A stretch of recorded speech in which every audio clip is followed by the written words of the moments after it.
All right, let's dive in. Today, we're talking about a kind of smarts you can't measure on a test. It's all about the subtle art of human connection. It's called social intelligence, and according to psychology, it's not just rare, it's incredibly powerful. So let's get right into it. You know, we all know about IQ, right? It's the one that gets all the attention, the one we measure. But what if I told you the real power, the real game changer, is a different kind of smarts altogether? It's the kind that works in the background, in the quiet spaces between words. So let's kind of rethink what it really means to be intelligent. So let me ask you this. Just think about it for a second. What's really the most powerful intelligence out there? Is it being able to crack a crazy complex math problem? Or is it the ability to navigate the messy, unpredictable, and way more complex world of human emotions? That's exactly what we're digging into today. Okay, look at this. It's such a great comparison. On one hand, you've got your standard IQ. It's loud, it's obvious, it's what we're always told is so important. But then you've got social intelligence. It's the complete opposite. It's quiet, it's rare, and its real power, it's in the subtlety. It's that ability to just glide through the social world without causing waves. And you know what's wild? Most people who have this skill don't even realize it. All right, let's get into the first group of signs. This is all about what you can sense. Think of it like being able to read all the invisible data floating around in a room, picking up on the vibe long before anyone says a thing. So these first few signs are basically observational superpowers. Seriously, we're talking about noticing that split-second frown on a friend's face when you mention a plan, or that instant gut feeling when someone starts to pull away emotionally. It's like walking into a meeting and just knowing who the real leader is without them saying a word. These are the little cues that fly right past most people, but a socially intelligent mind catches them, just like that. This first one is a big one. Psychologists have a term for it, interpersonal sensitivity. This is that almost freaky ability to spot the tiny tells. A jaw that tightens for just a second, a smile that doesn't quite reach the eyes, a little pause before they answer. And you don't just see it, you know exactly what it means. It's a kind of skill that lets you put out a fire before anyone else even smells smoke. And that flows right into the next sign, which is all about active listening. This is huge. Socially intelligent people, they observe way more than they speak. They're not just waiting for a gap in the conversation to jump in. No, they're really listening, absorbing not just the words, but everything behind the words. And when you do that, you create this incredible sense of safety, where people feel comfortable opening up, sometimes more than they even plan to.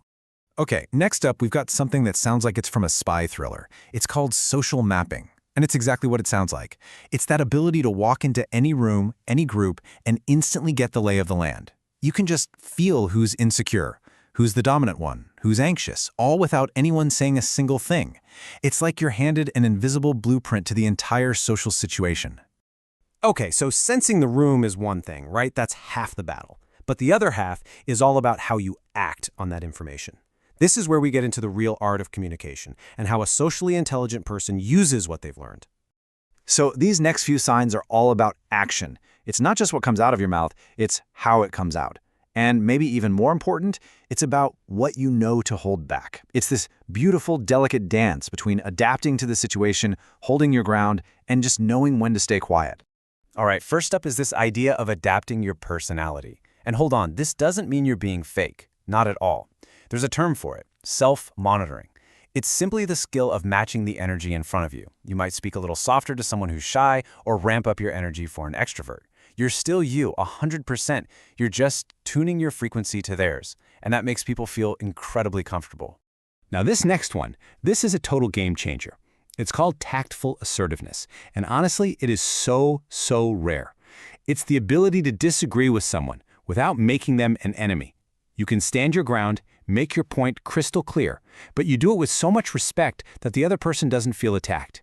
This one skill, right here, can build an insane amount of trust. And really, it all boils down to this one simple truth. Your tone matters so much more than your words. It's not about the perfect sentence, it's about the feeling behind it.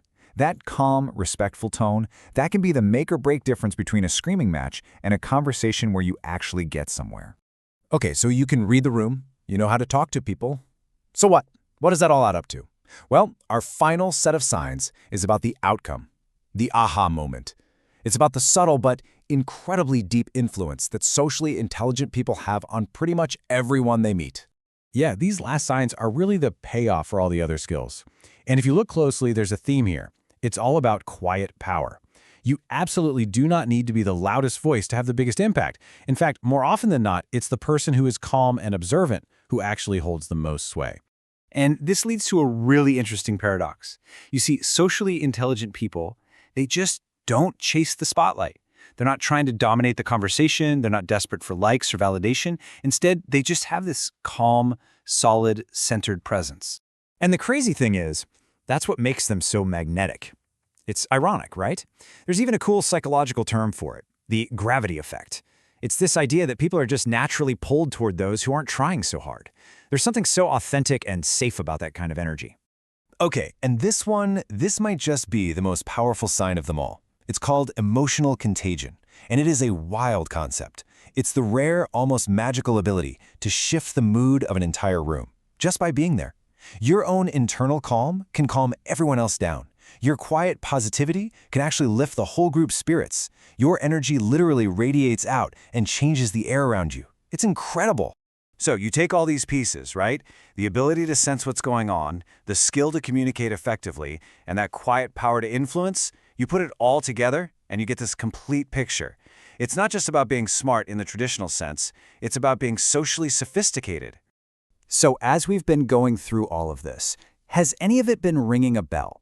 Do these signs feel familiar? Maybe you're seeing a bit of yourself in this description. Or maybe you're picturing that one person you know, the one who just seems to float through social situations with this amazing, effortless grace. And you know, that really is the heart of it all. The rarest, most powerful kind of intelligence, it has nothing to do with memorizing facts or crunching numbers. It's about mastering those invisible emotional currents that run between all of us. That is where the real genius is. So, I want to leave you with one final thing to think about. Out of all these signs we talked about, which one feels like your superpower? Are you an amazing active listener? Are you a master of social mapping? Or do you have that quiet gravity effect? Because knowing what your natural strength is, well, that's the very first step to becoming a true master of social intelligence.